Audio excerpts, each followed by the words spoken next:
নহয় বৰ লাজৰ কথা বৰ দুখৰ কথা যে অসমৰ জনসাধাৰণে হিমন্ত বিশ্ব শৰ্মাৰ দৰে এগৰাকী সাম্প্ৰদায়িক মুখ্যমন্ত্ৰী আমি পাইছোঁ। আমি কাহানিও ভাবা নাছিলোঁ যে মুখ্যমন্ত্ৰী হোৱাৰ পাছত হিমন্ত বিশ্ব শৰ্মা ডাঙৰীয়াই অকল মুছলমান হোৱাৰ বাবে চৰ অঞ্চলত থকা ভিতৰ অঞ্চলত হাজাৰ হাজাৰ বছৰ ধৰি বসবাস কৰা ধৰ্মীয় সংখ্যালঘু লোকসকলক টাৰ্গেট কৰি আপোনালোকে জানে যে প্ৰকোপ শীত বৰ্তমান ৰাতি 11:10টাৰ পাছত আপোনালোকে ওলালে দেখিব নিয়ৰ পৰি আছে, মানুহ ৰাজপথত ওলাই আহিব নোৱাৰে। আৰু যিসকলক সাম্প্ৰদায়িকভাৱে হিমন্ত বিশ্ব শৰ্মাই উচ্ছেদ কৰিছে সেইসকল লোক এতিয়া কেনেকৈ তাত থাকিব, কেনেকৈ জীয়াই আছে?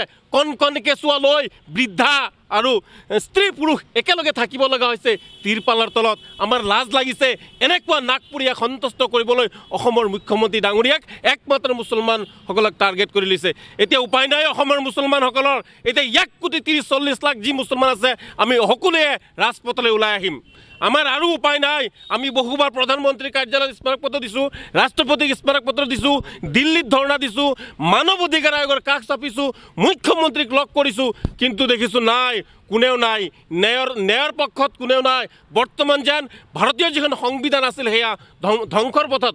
কাৰণ ভাৰতৰ এখন গণতন্ত্ৰৰ দেশ আৰু সংবিধান হৈছে তাৰ ভগৱান স্বৰূপ, উচ্চতম ন্যায়ালয় হৈছে গণতান্ত্ৰিক দেশৰ ভগৱান স্বৰূপ।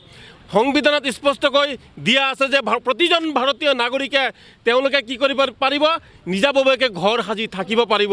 ঠিক আছে, চৰকাৰৰ প্ৰয়োজন হৈছে তেওঁলোক উচ্ছেদ কৰিব পাৰে, আমি চৰকাৰক সমৰ্থন জনাম যদিহে তেওঁলোকক পুনৰ সংস্থাপনৰ ব্যৱস্থা আগতেই কৰি দিয়ে।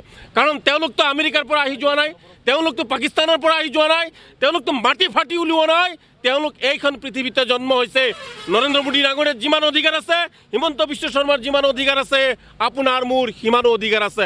কিন্তু এই অধিকাৰ, এই গণতন্ত্ৰ, এই সংবিধান আজি ধ্বংস কৰালৈ ঠেলি দিছে বৰ্তমানৰ চৰকাৰখনে।